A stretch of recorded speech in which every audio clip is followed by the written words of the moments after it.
O pessoal do quinto para frente acaba me conhecendo um pouquinho mais. Para quem não me conhece, meu nome é Diego, sou médico, sou formado aí na própria UCP mesmo. E estou iniciando já minha especialização aqui, estou fazendo minha especialização na área da docência, docência no ensino superior. Eu sou apaixonado por essa área de dar aula, né? O pessoal que me conhece aí, me conhece da monitoria. Fui monitor de anatomia durante toda a faculdade, montei a minha própria monitoria aí de fisiologia e a monitoria de microbiologia também, né? Atualmente, eu estou atuando aí, dando essas aulas, dando esses cursos, dou aula de anatomia, tenho um curso aí de fisiologia, semiologia médica, acabei de concluir um curso de semiologia médica, estou concluindo um de fisiopatologia 2 e um de clínica médica também, tá? Até coloquei aqui meu arroba no Instagram, tá? Caso alguém esteja procurando por protocolo. Pessoal, eu tenho um carinho muito grande pela Liga, agradeço o Paulo pelo convite, agradeço a diretoria da Liga pelo convite, eu tenho um carinho muito grande pelo LUAC, eu fui membro de algumas ligas ali, durante a faculdade, umas 8 mais ou menos, mas a LUAC, ela tem um espaço, tem uma participação muito grande na minha formação, foi a liga que eu já até falei na minha despedida antes do internato, né, foi a liga mais especial, assim, que mais contribuiu com a minha formação, e olha que eu fui presidente de uma outra liga, porque a LUAC, ela é uma liga, assim, que toda liga, quando ela é muito bem direcionada, ela é uma coisa que vai agregar muito para o seu currículo acadêmico, te prepara para o internato, te prepara para a vida real, te prepara para as provas, revalidação, residência e tudo mais. A LUAC foi, sem sombra de dúvida, que mais contribuiu com isso, né? Então, por isso que eu até falo para vocês, os ligantes aí, grande parte eu acabo não conhecendo, estão no início da faculdade aí, valorizem. Tá? Valorizem o trabalho que a Liga faz, porque eu vou falar para vocês, vale muito a pena, me ajudou muito para o internato, tá? Me ajudou muito para o internato, as coisas que eu aprendi de cirurgia na LUAC foi um diferencial, foi um divisor de águas, e então valorizem. A diretoria da LUAC é extremamente competente, né? Eu conheço a grande maioria, o Paulo, a Denise, o Pablo, se não me engano a Nicole também está na diretoria, então fazer um trabalho de diretor numa liga dá um trampo, é um trabalho pesado, então participem, tá? Participem, suguem da liga o máximo de conhecimento que vocês puderem, porque eu garanto para vocês que isso vai ajudar muito. Hoje nós vamos conversar um pouquinho aqui sobre trauma de tórax, tá? Trauma de tórax. Para falar a verdade, eu vou dar uma leve pincelada no início em duas coisinhas muito importantes que foram alteradas no manejo inicial do trauma, porque é o seguinte, nós temos aqui o ATLS, que é o suporte avançado de vida no trauma, que houve uma alteração nele, né? Foi lançado aqui a 11ª edição dele, em 2025, agora, né, no último ano. Vários entrando aqui. Foi lançada a 11ª edição dele e houve algumas alterações. Eu vou comentar um pouquinho dessas alterações aqui e falar um pouco sobre trauma de tórax, né? Vamos falar ali sobre principalmente pneumotórax, hemotórax, que são as duas principais nuances aí dentro de trauma de tórax que vocês vão ver no internato e na vida real. Tudo bem? Então, vamos lá. Quando a gente fala sobre o ATLS, né, ele está falando basicamente da ordem de atendimento que você tem que ter num paciente vítima de um politrauma, tá? E dentro vítima de politrauma, o paciente caiu de moto, foi alguma coisa, um acidente, alguma coisa, chegou ali vítima de trauma. Você tem uma ordem de atendimento, uma ordem de coisas que você deve priorizar nesse atendimento, que o ATLS traz uma mnemônica, né? Numa ordem do alfabeto, né? Que na verdade, era, né? O famoso ABCDE do trauma. Ou seja, você tem que olhar nessa ordem, ABCDE do trauma. O ABCDE do trauma, A significa vias aéreas, tá? Vias aéreas. O B, ele está referindo a breathing, né? Que é respiração, ou seja, os pulmões, propriamente dito, para falar a verdade, uma semiologia respiratória, tá? O semiologia do tórax. Por isso que eu até perguntei o semestre de vocês, eu vi que a maioria não teve semiologia ainda, então vai ser interessante isso aqui, tá? Vias, respiração. C vem de circulação, tá bem? Circulação. D vem de, tá no inglês, né? Mas traduzindo em português aqui fica danos neurológicos, vamos colocar assim, né? Dano neurológico, né? Alteração de escala de Glasgow e tudo mais. E, né? A exposição e o manejo ali da temperatura do ambiente, tá? Isso aqui a gente conversa em um outro momento. Pois bem, vocês já devem ter ouvido falar que nós temos o PHTLS. O que é o PHTLS? É o atendimento que você faz no sujeito pré-hospitalar. PH, pré-hospitalar. Então, no pré-hospitalar, vamos supor que um sujeito ele sofre um acidente, ele é encontrado caído, encontrado com algum machucado no meio da rua. Populares vão ligar para o SAMU, vão ligar para a ambulância chegará até o local, até esse paciente doente, até esse paciente com trauma, e terá um médico nessa ambulância. Esse médico já vai iniciar o atendimento ali. Esse atendimento está antes de chegar no hospital, então é atendimento pré-hospitalar.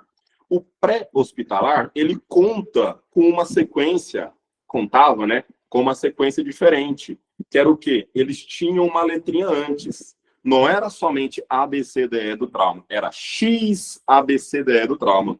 Por quê? Porque a letra X significa de exsanguination, de inglês, né? Exsanguination, de hemorragia exsanguinante. Essa ordem, pessoal, ela não é aleatória. Essa ordem não é porque, eu quero, porque o cara que criou isso aqui, ele tem toque e ele quer que isso aqui seja na ordem do alfabeto. Não, é porque é por uma ordem de prioridade de coisas que matam o sujeito primeiro.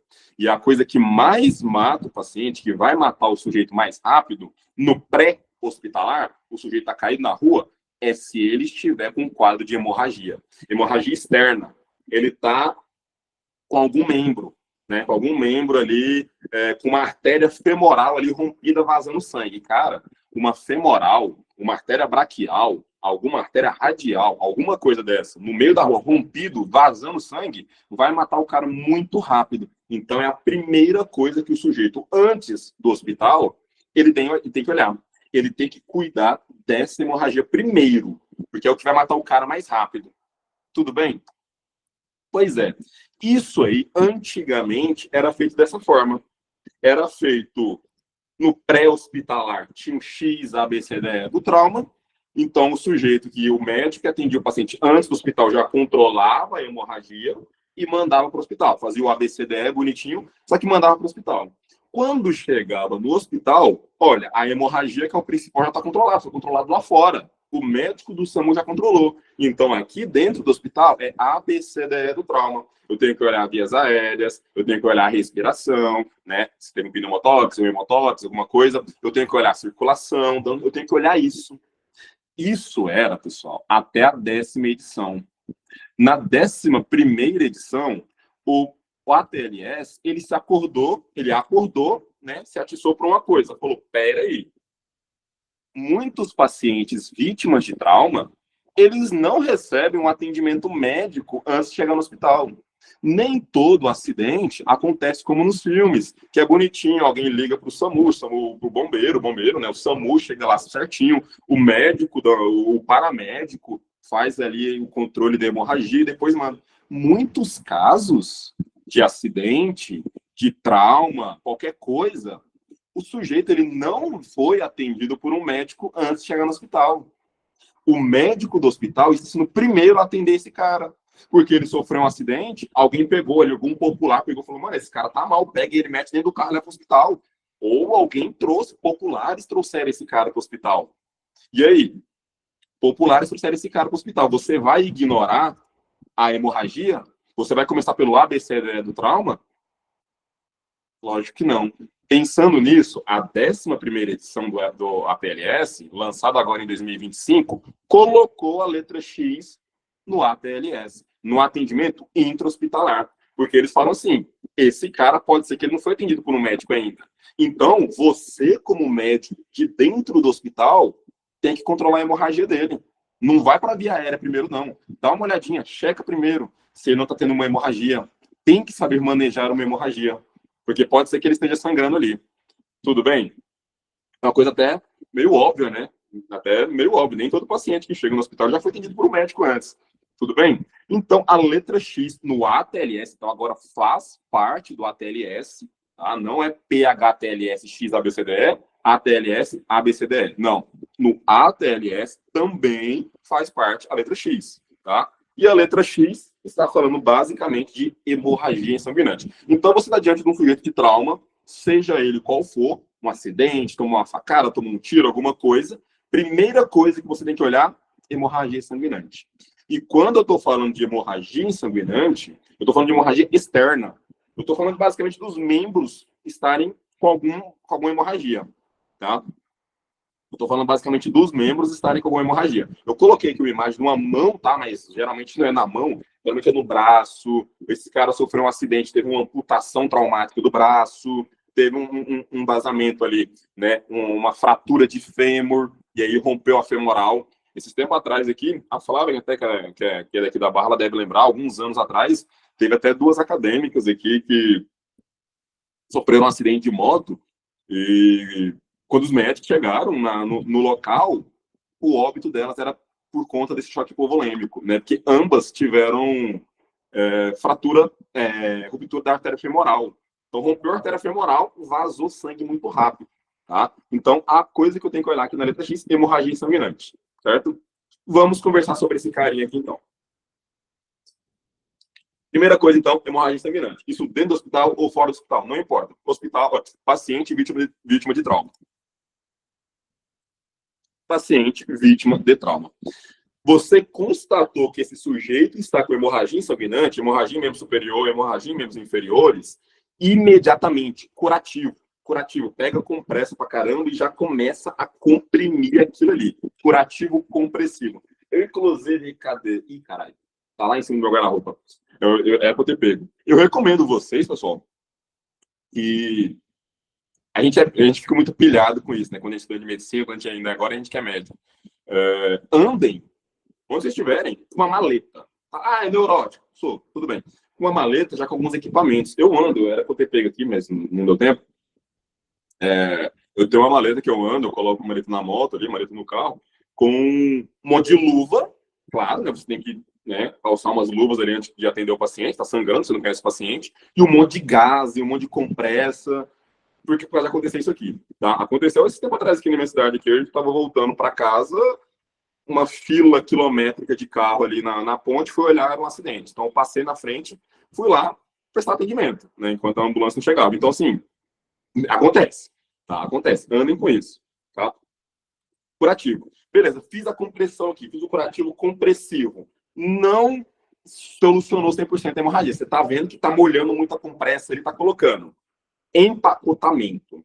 Empacotamento é você chunchar mesmo ali a gase dentro da lesão mesmo, mergulhar a gase, tá? Mergulhar a compressa. Tem um equipamento para isso, mas no Brasil a gente não tem, né? Que você pressiona ali dentro e dispara, sai um monte de gás de uma vez, tá? Mas empacotamento é isso, você enfiar um monte de gás, um monte de compressa ali dentro da lesão mesmo e comprimir internamente, tá? Com o braço aqui, um machucado aqui, enfia lá dentro, vai metendo gás mesmo. Mete gás como se não houvesse amanhã.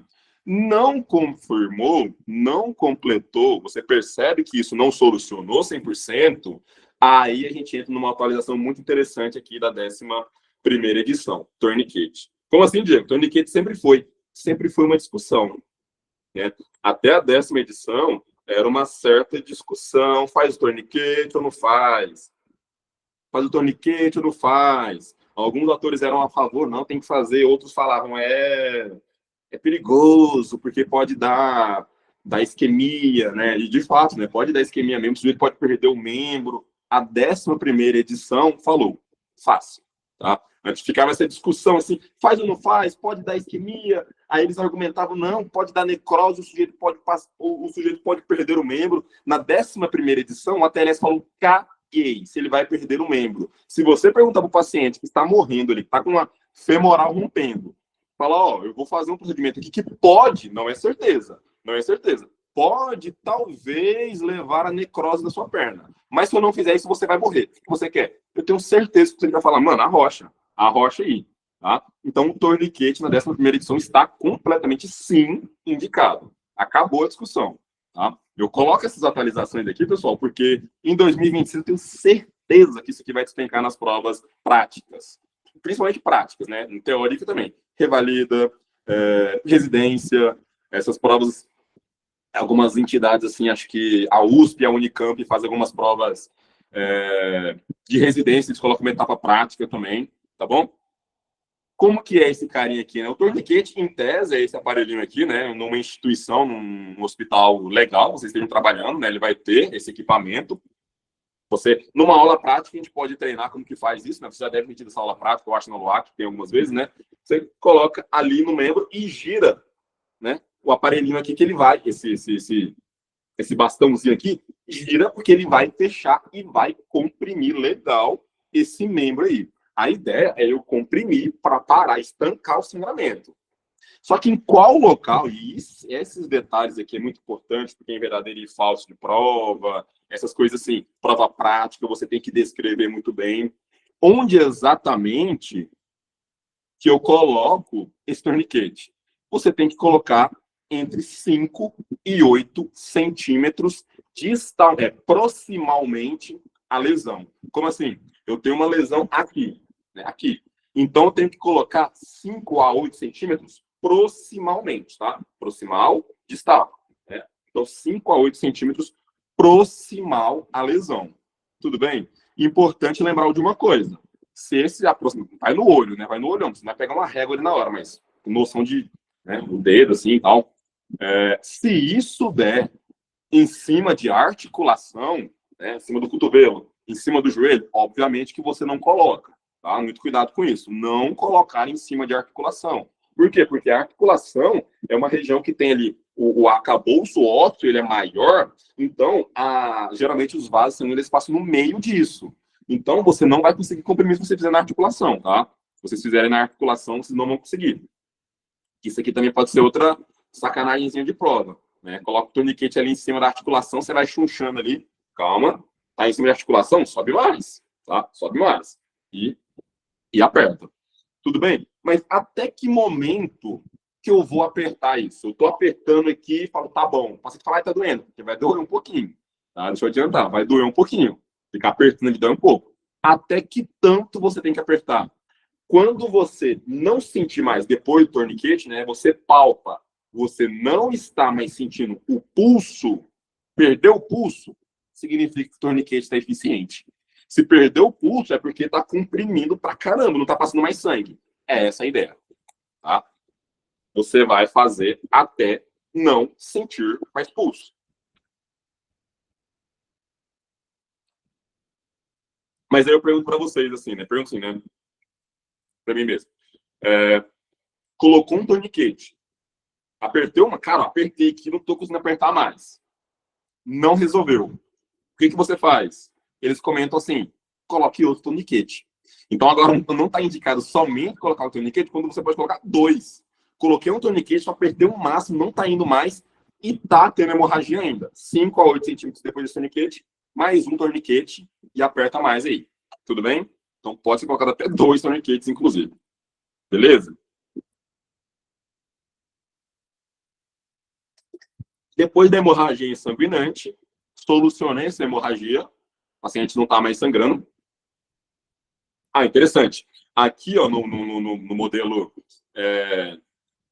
no padrão, né, tem aqui o tempo. Quando você coloca um torniquete, você anota a hora que você colocou, tá? O torniquete ele tem que ser colocado com ideia, com o horário marcado para tirar. Então, você marca que é a hora que você colocou, e esse paciente tem que ser submetido à cirurgia na hora, no momento ali, para tentar salvar o membro. Você salvou a vida dele com isso. Agora ele vai para a cirurgia para salvar o membro.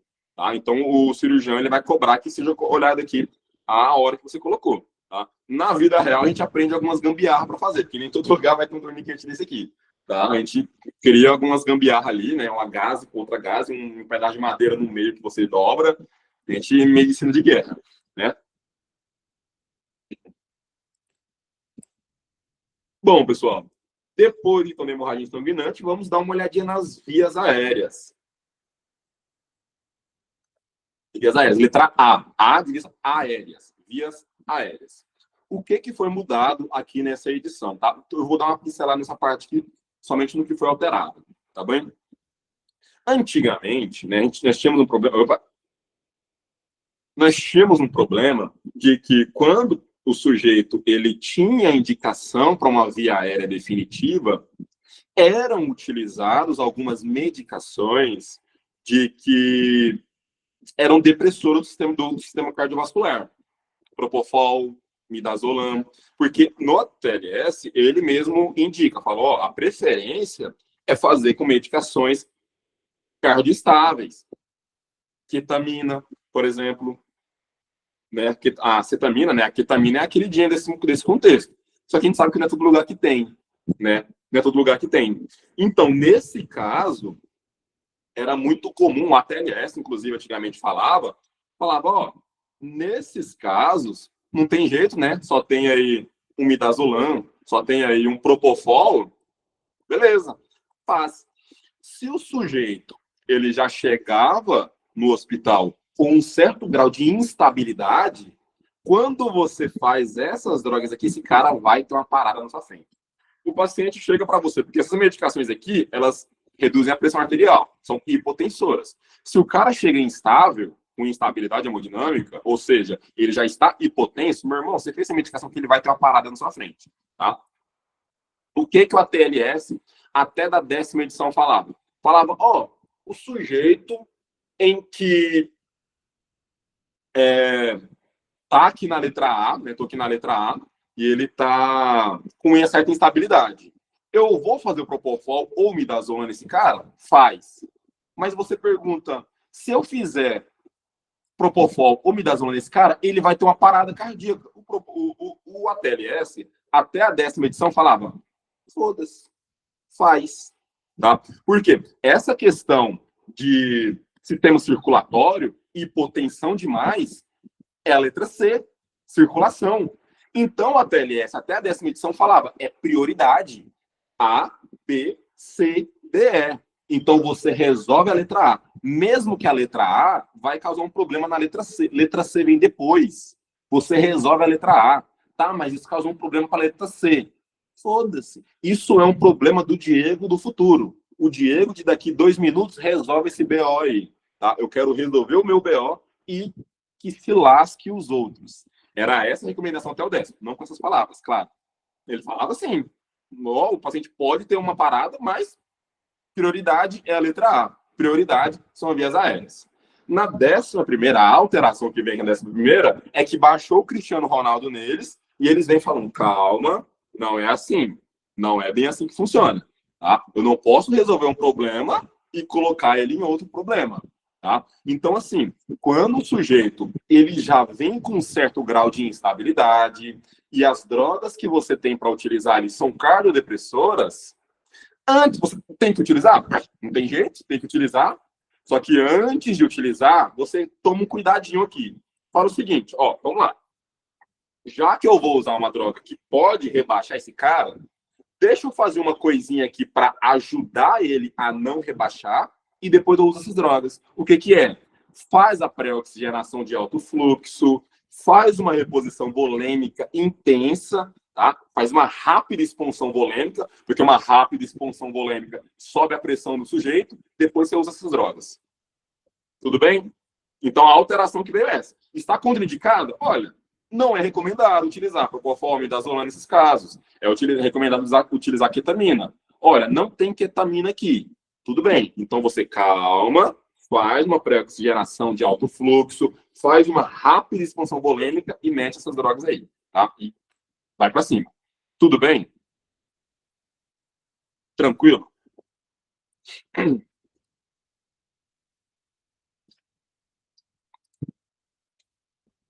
Beleza. Outra coisinha muito interessante foi mudada aqui na letra A. E essa aqui é famosa. Porque a letra A, pessoal, a gente está falando de vias aéreas, só que também de estabilização da coluna cervical. Então, a letra A é vias aéreas e coluna cervical.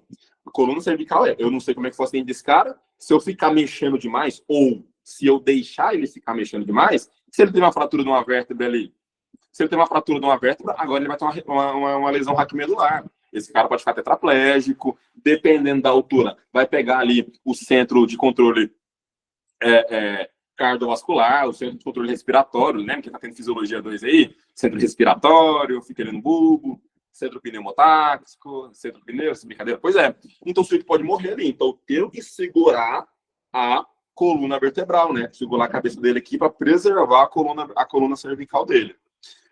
Existiam, para a gente desobstruir as vias aéreas do sujeito, 2 grandes manobras. Vocês lembram? Vocês já ouviram falar sobre essas 2 famosíssimas manobras? Coloquem aqui para mim, deixa eu dar uma olhadinha como é que se vocês já viram algo parecido. Duas manobras famosíssimas. Jerusa diz que sim. Você lembra, Jerusa, de alguma das duas? Jaw thrust, perfeito, muito bem.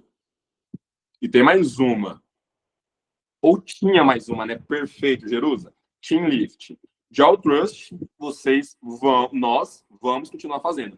Chin lift, acabou. Não se faz mais. Tá bom? No ATLS da 11ª edição, eles tiraram essa. Por quê? Justamente porque porque a letra A, além de ser vias aéreas, é cuidado com a coluna cervical também. Tá. Esqueci de uma coisa. Letra A ainda, né? Vias aéreas ainda, né? Na letra A, o ATLS da 11ª edição, eles vêm falando muito do videolaringoscópio, tá? Claro, isso aqui vai depender da estrutura do nosso hospital. Só que ele recomenda muito. Essa intubação deve ser feita com videolaringoscópio, porque o videolaringoscópio permite você visualizar se não vai errar ali o processo de intubação, tá? Se você não vai errar. Porque nessa hora aqui não pode errar, beleza? Claro, isso aqui vai depender da estrutura do hospital, ou você mesmo compra o seu próprio, tá?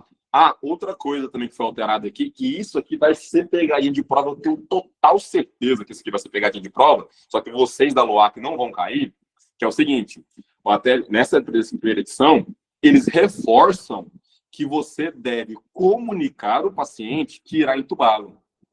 Em comunicar ele, fala, fulano de tal, nós vamos te entubar aqui, tá? Vamos colocar você aqui com um respirador, fala na linguagem do paciente, tá? Essa máquina aqui vai ficar respirando para você economizar energia, tá? Vamos cuidar de você aqui, tá?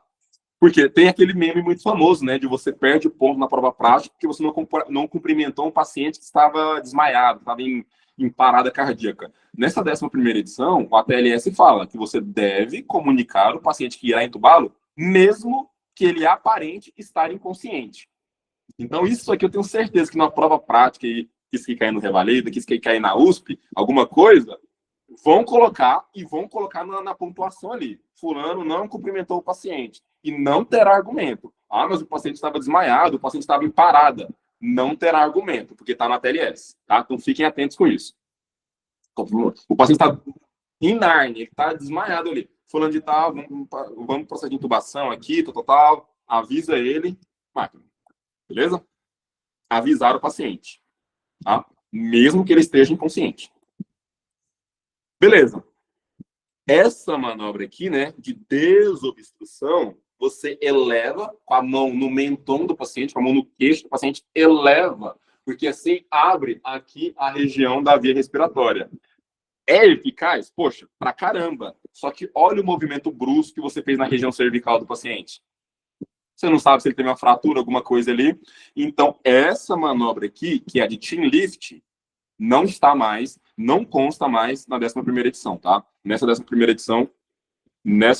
edição, eles removeram essa manobra aqui, tá? Chin lift. Jaw thrust, que é essa aqui, né, de você elevar na rama ascendente da mandíbula aqui, continua sendo indicado, tá? Dói pra cacete isso aqui. Quando eu tava no internato, no lugar que eu fiz o internato, que é onde o Fernando tá agora, inclusive, tem 12 milhões de politrauma por dia. Quem gosta de cirurgia de politrauma, vocês da loja gostam de cirurgia, eu recomendo ir pra lá, tá? Tem 14 milhões de politrauma por dia. Cara, essa manobra que toda vez a gente fazia, o paciente relata, é extremamente dolorosa, tá? Ele pega atrás da sua mandíbula aqui e puxa. É doloroso, mas tá recomendado. Tá recomendado que faça, ela é eficiente. Chin lift saiu de recomendação. Tudo bem?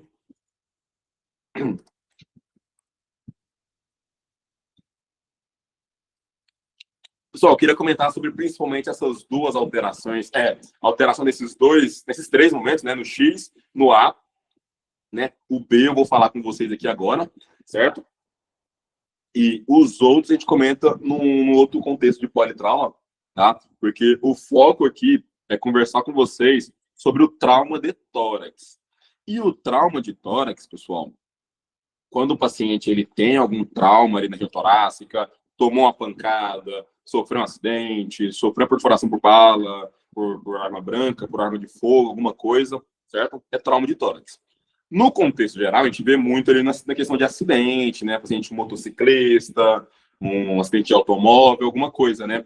O paciente, quando ele tem um trauma de tórax e ele tem uma fratura de costela, isso é um sinal de que essa fratura foi de alta intensidade. Olha, você tomou uma pancada no tórax é uma coisa, mas agora você tomou uma pancada no tórax, quebrou uma costela, cara, isso significa que esse trauma foi de alta intensidade, certo? Eu vou fazer uma cirurgia aqui na costela? Não, né? O manejo aqui da fratura de costela não é cirúrgico, você não vai colocar pino, não vai colocar uma placa, não, não. Tá? A fratura de costela indica pra gente que essa pancada foi de alta intensidade. Mais ainda, né? Mais forte ainda, se eu tô com uma fratura de costela, que deixa o nosso tórax no aspecto de tórax instável. O que é um tórax instável? Não é quando você tem uma fratura de costela. É quando você tem fratura em 3 costelas consecutivas em 2 pontos diferentes de cada costela. Como assim? Dá uma olhadinha aqui, ó. Olha essa imagem. Tá vendo? Ó? 1, 2, 3. Eu tenho fratura em 3 costelas seguidas. Em cada uma dessas 3 costelas, eu tenho fratura em 2 pontos diferentes. Tá? 2 pontos dessa costela, 2 pontos dessa costela, 2 pontos dessa costela. Certo? Isso aqui é chamado de tórax instável. Opa. Isso aqui é chamado de tórax instável. Cara, se o sujeito ele teve uma fratura um trauma de tórax, ao ponto de quebrar 3 costelas seguidas, e essas 3 costelas em 2 pontos diferentes, significa que isso aqui foi de altíssima intensidade. E como que eu vou identificar isso aqui? Eu identifico que o sujeito ele está com tórax instável quando, no contexto de um trauma, ele está apresentando um sinal muito característico que nós chamamos de respiração paradoxal. Tá? Respiração paradoxal. Tentei colocar um vídeo aqui, não carregou, não. O vídeo aqui não estava indo só com uma imagem. Mas já deve ter visto alguns vídeos de que o que é a respiração paradoxal. Quando você faz a inspiração, o seu tórax expande, tá? O seu tórax expande, só que o local da fratura, ele vai retrair, ele vai para dentro. Quando você faz a expiração, o seu tórax volta ao normal, ele diminui a amplitude. Esse local aqui da fratura, ele vai sair. Então, esse local aqui da fratura fica no sentido oposto do restante do tórax. O restante do tórax expandiu, essa porção entrou. O restante do tórax diminuiu, essa porção saiu. Tá? Qual que é o grande problema do tórax instável? O problema do tórax instável é que esses 3 pedacinhos de costela aqui, vocês perceberam que eles estão movimentando livremente dentro do tórax? Cara, isso aqui é uma faca dentro do tórax. Quando o sujeito está inspirando, isso aqui está entrando, está furando o pulmão dele. Está furando o pulmão, tem risco de furar o pulmão dele. E se essa lesão foi em altíssima intensidade, ao ponto de causar um tórax instável, provavelmente, certeza de que foi muita energia cinética transferida para dentro dos pulmões e causou uma contusão pulmonar. Então, o problema do tórax instável não é aquelas fraturas de costela, é o problema que o pulmão teve, é a contusão pulmonar. A contusão pulmonar é que está ligada ali com esse tórax instável. Tá? Então, a gravidade aí desse cenário é a gravidade da contusão pulmonar. Tudo bem? Então, a contusão pulmonar, que ela vai acontecer quando o cara tem um tórax instável, mas pode também acontecer quando ele não tem um tórax instável, é quando a lesão, quando o machucado foi lá para os pulmões. Tá? Então, deem uma olhada nesse contexto. O paciente ele vai ter muita dor torácica, ele vai estar com problema para respirar, que ele não conseguirá respirar. Ele não vai conseguir respirar profundo, porque essa movimentação de respirar machuca ele. Então, ele vai ficar fazendo respirações superficiais. Vai ficar respirando muito rápido, só que sem profundidade na respiração. Tá? Na radiografia, você vai dar uma olhadinha nessa imagem aqui. Tá? Essa imagem, estão percebendo um foco de consolidação, né? De consolidação aí. Por isso que eu não gosto, pessoal. Peraí, que só tá entrando aqui. Peraí. Por isso que eu não gosto de. Nossa, eu tenho uma raiva quando eu tô no Instagram, se é alguma coisa, alguma página, publica uma imagem, um raio-x ou tomografia. Qual é o diagnóstico? Não sei. Não sei qual é a clínica, o sujeito. É claro que existem sinais radiológicos que são patognomônicos de alguma coisa. Só que grande maioria não. Essa radiografia aqui, ó, tem essa mancha branca aqui embaixo. Isso aqui é o quê? Não sei. Não sei o que aconteceu com o cara. Essa imagem aqui, num paciente que tem insuficiência cardíaca, tá com dispneia paroxística noturna, cara, isso aqui provavelmente é edema agudo de pulmão. Essa radiografia aqui, num sujeito que não sofreu um acidente, mas está com tosse, secreção, dispneia, febre, cara, isso é uma pneumonia. Essa radiografia aqui, num cara que acabou de cair de moto ali, opa, isso aqui é uma contusão pulmonar. Entende? Entende? Essa imagem, para quem não teve imagem ainda, vamos lá. A radiografia é o quê? O paciente fica aqui no meio, eu tenho uma placa aqui atrás e eu tenho um tubo aqui. O paciente fica no meio. O tubo, ele emite raios tipo X, por isso chama raio-X, né? Ele emite raios, esses raios têm que chegar até o tubo. Como o paciente está aqui na frente, esses raios vão pegar no paciente, vão pegar em você, e alguns tecidos do nosso corpo têm a capacidade de segurar mais esses raios. Outros tecidos não seguram tanto, deixam mais raio passar. Então, por isso, e na nossa radiografia tem cores diferentes. Quanto mais raio X passou, mais preto, né? Preto fica a imagem, radiolúcido, que a gente chama. Quanto menos raios atravessarem aquilo ali, significa que aquele tecido é muito denso. Então a imagem vai mostrar uma imagem branca, como os ossos, né? Radiopaca, como os ossos. Então, o pulmão, olha, o pulmão está cheio de ar. Ar não segura o raio. Então, o pulmão, geralmente, ele fica todo preto. Né? Ele fica todo preto. É muito característico isso, que alguns anos atrás, minha mãe, ela mandou a radiografia para mim, eu estava indo no Paraguai, ela mandou a radiografia do meu irmão para mim, né? A radiografia do meu irmão. Por olha aqui, ó, olha o tórax do seu irmão aqui, ó. Tudo preto, tudo preto. É aqueles, era na época do narguilé, né? Essas mangueiras que ele fica fumando aí, ó. Tudo preto com dele. Falei, mãe, pessoal não é, claro, não é saudável ficar fumando esses treinos.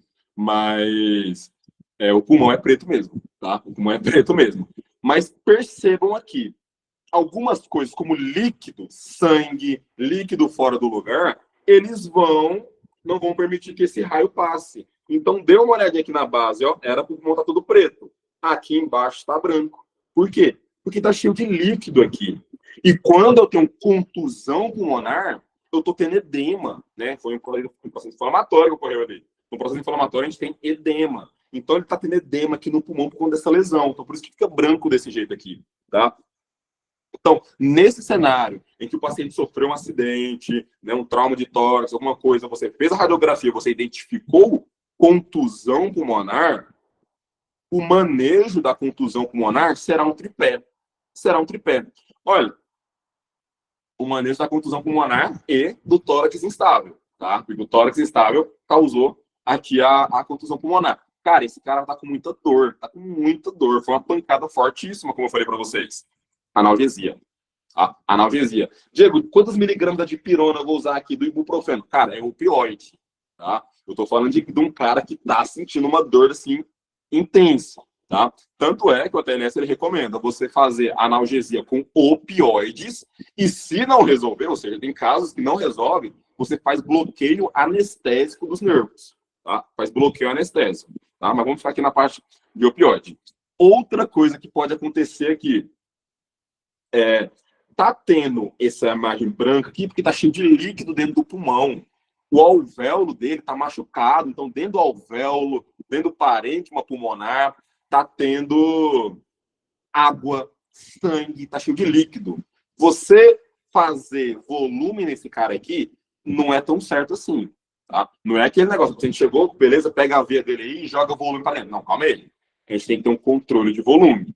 Tá? Controle. Só faça volume se ele tiver com sinais de instabilidade, de desidratação. Caso contrário, calma aí, tá? Calma aí.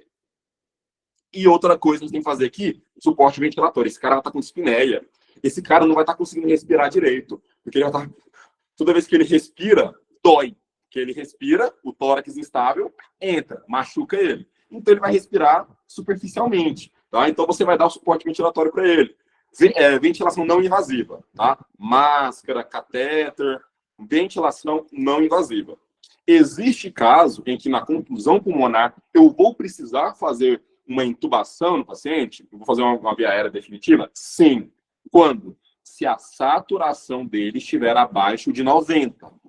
Tá? Ou a pressão parcial de oxigênio abaixo de 60. Mas se ele tiver com saturação inferior a 90, aí sim tem critério para intubar nesse caso. Tá? Caso contrário, não. Caso contrário, analgesia, não exagera no volume e dá um suporte ventilatório para ele descansar aqui. Tá? Para ele descansar o tórax. Tudo bem? Pessoal, o manejo do ATLS é esse, certo? Eu falo isso porque eu sei que você já deve ter visto, né? Diego, meu professor, ele fala que ele passa uma faixa no tórax do paciente e faz aquilo. Na prova dele, você coloca isso, tá? Na prova do revalidão, você não faz isso. Na prova de resistência, você não faz isso. Na vida real, você faz o que você quiser. Recomendo que siga o ATLS. Tudo bem? Tranquilo até aqui, pessoal? Agora nós vamos entrar numa parte um pouquinho mais fundo aqui. Beleza? Até aqui, tranquilo? Consegue? Então, conseguindo assimilar legal? Ou tem alguma dúvida até agora? Jerusa foi.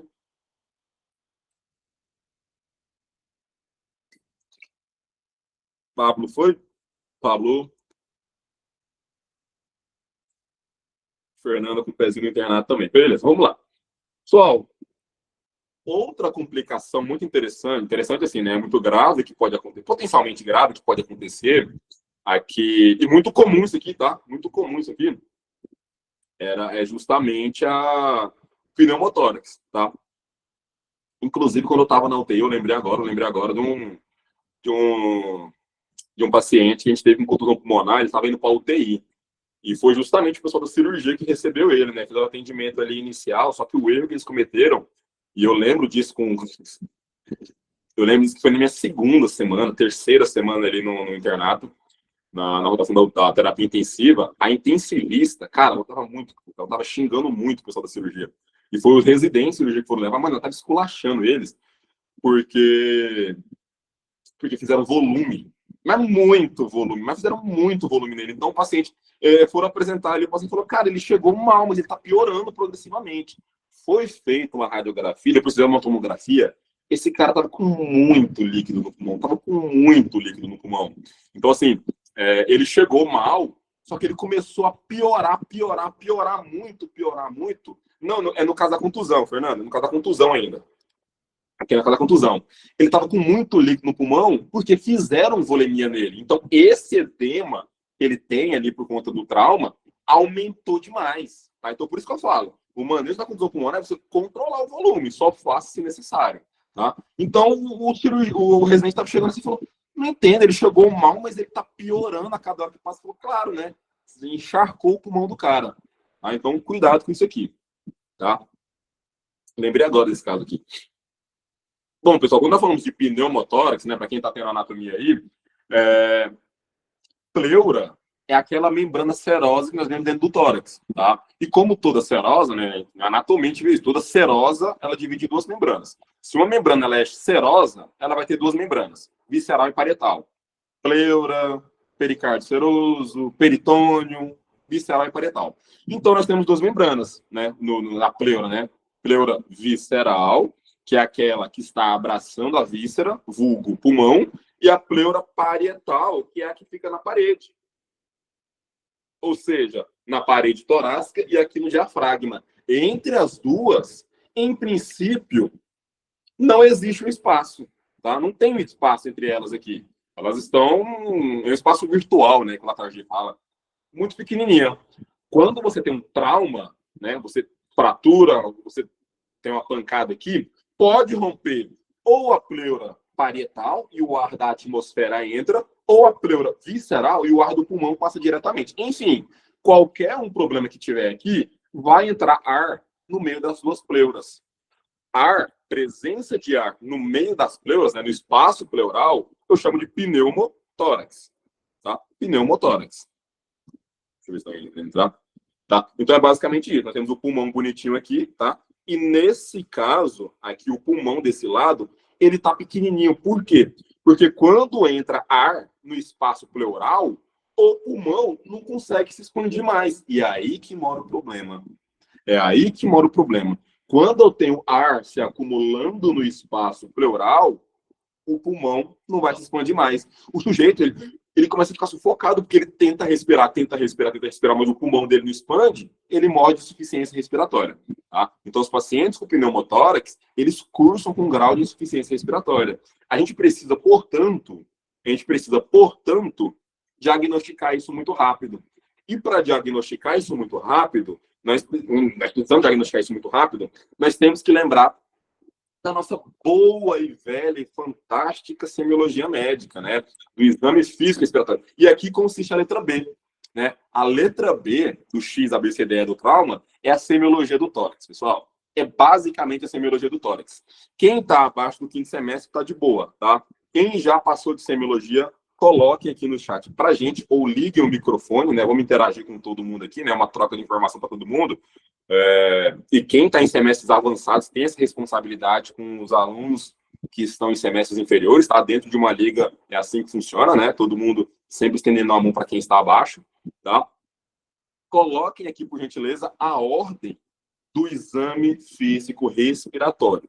Bem fácil. Por gentileza.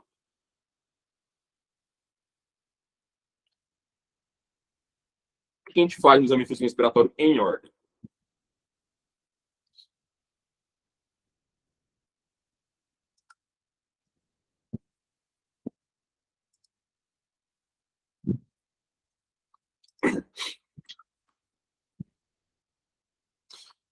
Olha aí, pessoal. Pessoal, vocês estão no quinto e no quarto semestre. No quinto vocês estão vendo semiologia já, né? Verdade, verdade.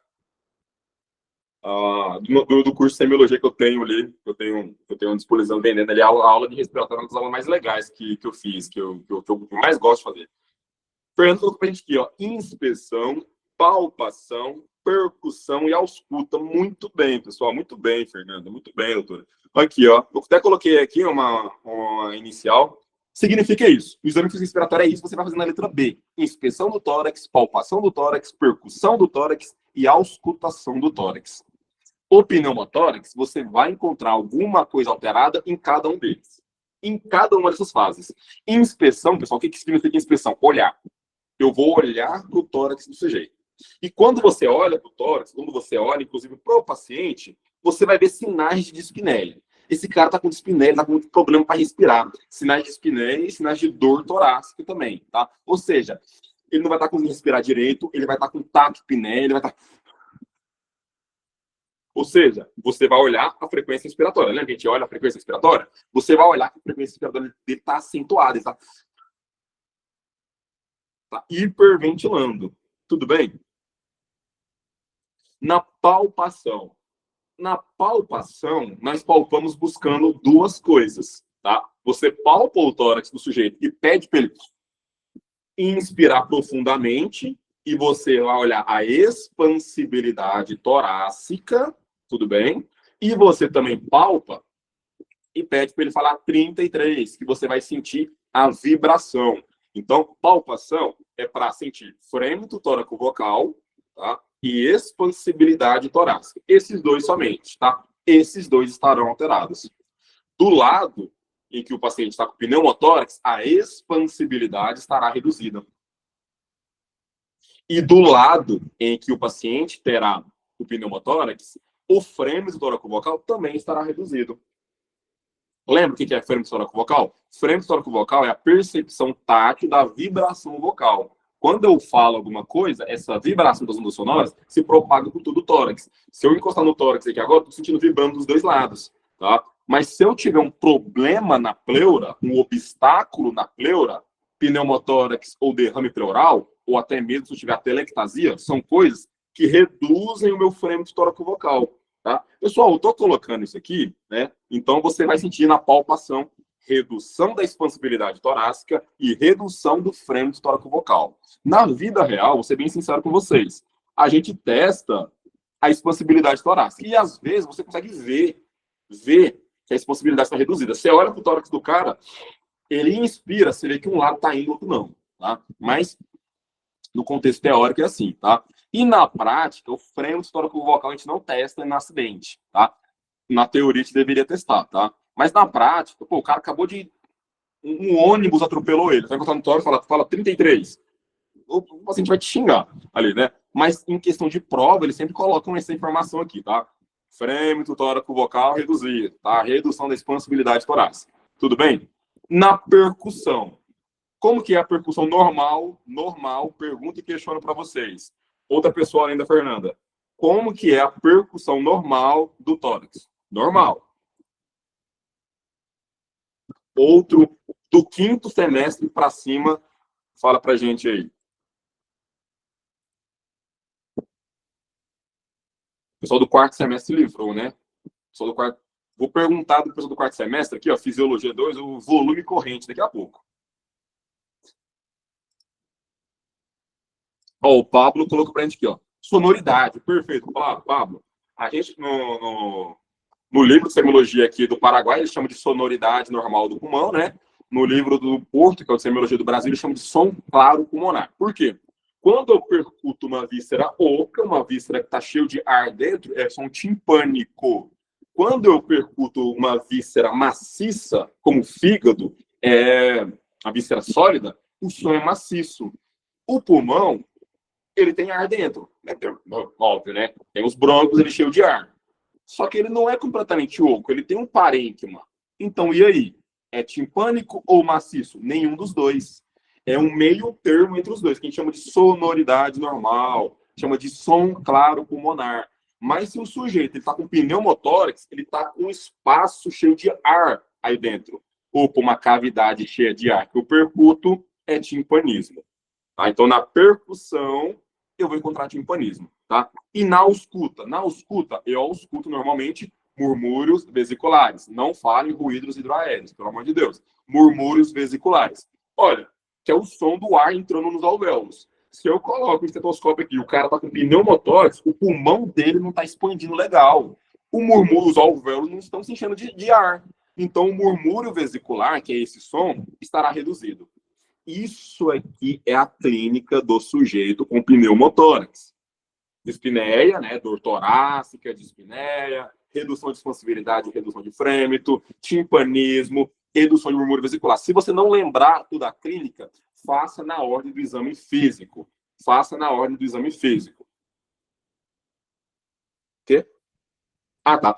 Faça na ordem do exame físico. Na inspeção, qual alteração eu vou ter? Na palpação, qual alteração eu vou ter? Na percussão, qual que eu vou ter? Na ausculta, qual alteração eu vou ter?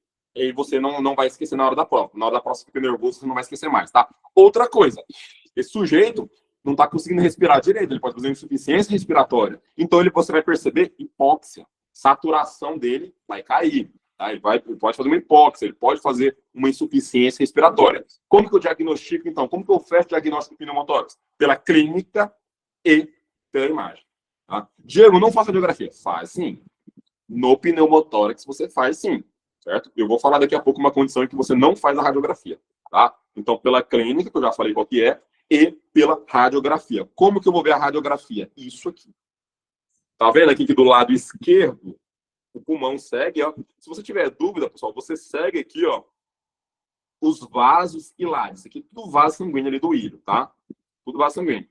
Tá vendo? Que tá indo até o final bonitinho. Aqui, ele vai seguindo o vaso, vai seguindo, ó. Opa, que linha é essa aqui? Essa linha aqui é o pulmão. Ou seja, o pulmão está até aqui, ele está aqui, ó. Por quê? Porque aqui, ó, tá preto. O que tem aqui, então? Ar. Na radiografia, preto, radiolúcido, radiotranslúcido, é ar. Então tem ar dentro do tórax. Fez a radiografia aqui com aquela clínica, acabou a conversa. Esse cara está com pneumotórax. Tudo bem? Fez, então. O paciente está com quadro de pneumotórax. Como que nós vamos manejar? Como que nós vamos tratar isso aqui? Cara, entrou ar, tem que sair, tá? Tem que sair esse ar daí. Como que nós vamos remover o ar? nós vamos fazer um procedimento chamado de tórax-centésimo, né? Vamos fazer o tubo de drenagem pleural. Temos que drenar esse tórax, tudo bem? Existe um contexto, né? Existe um contexto em que eles falam assim, olha, você pode fazer um manejo mais conservador. O que é um manejo mais conservador? Não drenar. Não precisa drenar. Não precisa drenar o tórax desse cara. É verdade isso? Olha, para falar a verdade, sim. Tá? Existem algumas situações em que você pode simplesmente, né, se tiver um especialista ali que fala, não, ó, esse pneumotórax não precisa drenar não, porque a passagem do tubo que vai drenar, cara, é um procedimento muito doloroso, o paciente sente muita dor. Mas quando que eu posso lançar a mão de fazer aqui um manejo mais conservador? Ou seja, cruzar os braços e ficar esperando. Olha, se for um pneumotórax pequeno ou se for um pneumotórax oculto, certo? Em todos os casos, se o paciente não estiver, né, se você não estiver planejando fazer um transporte aéreo, o paciente fala, não, ó, eu vou fazer um manejo conservador desse cara aqui, mas por outro motivo nós vamos transferir ele para outro hospital, então ele vai fazer uma remoção aérea. Não. Drena e manda. Tá? Não pode mandar, porque a pressão atmosférica, e a gente lembra dos conceitos ali do capítulo 38 do Gaita, lá em Fisiologia 2, a pressão atmosférica, né, a depender da altura, muda. A pressão lá em cima vai aumentar, a pressão intratorácica e o pneumotórax desse cara vai aumentar. Ele vai morrer no meio do voo. Tudo bem? Então, somente se for pequeno ou oculto, certo? Pneumotórax pequeno, pneumotórax oculto, assintomático. Pneumotórax pequeno é... Opa! É quando você mede essa linha aqui, ó, esse espaço, e ele vai dar menor do que 2 centímetros. Se ele der menor do que 2 centímetros, é um pneumotórax pequeno. Se for pequeno, assintomático, o cara não está sentindo nada, não está com falta de ar, não está com taquipneia, nada. Não tem plano de ventilação mecânica, e você não está planejando fazer uma remoção aérea, você pode, né, você pode lançar a mão do manejo mais conservador. Nesse caso aqui, Diego, mesmo assim, eu quero drenar. Não tem problema. O ATLS fala, você nunca estará errado se drenar. Pode drenar. É pequeno, é assintomático, não vou fazer transporte aéreo, nada. Quero drenar.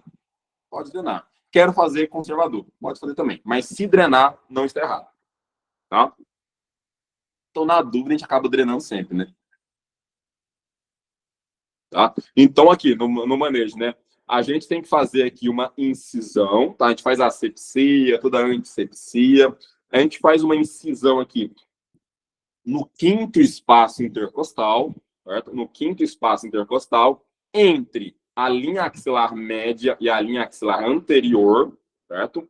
A gente faz ali uma incisão com bisturi na pele e tecido celular subcutâneo. Vou deparar-me com músculos intercostais. Esses músculos intercostais, olhem aqui, ó, devem ser divulsionados com uma pinça. Tá? Você vai pegar ali uma pinça hemostática que é Kelly curva. Pega uma Kelly curva ali. Pegou a Kelly curva e vai divulsionando. É o quê? Você colocar aqui, né, a pinça no meio dos feixes musculares e vai abrindo. Tá? Não é para cortar, não, porque senão que dói mais. Vai divulsionando. Terminou de divulsionar os músculos intercostais, você vai encontrar quem?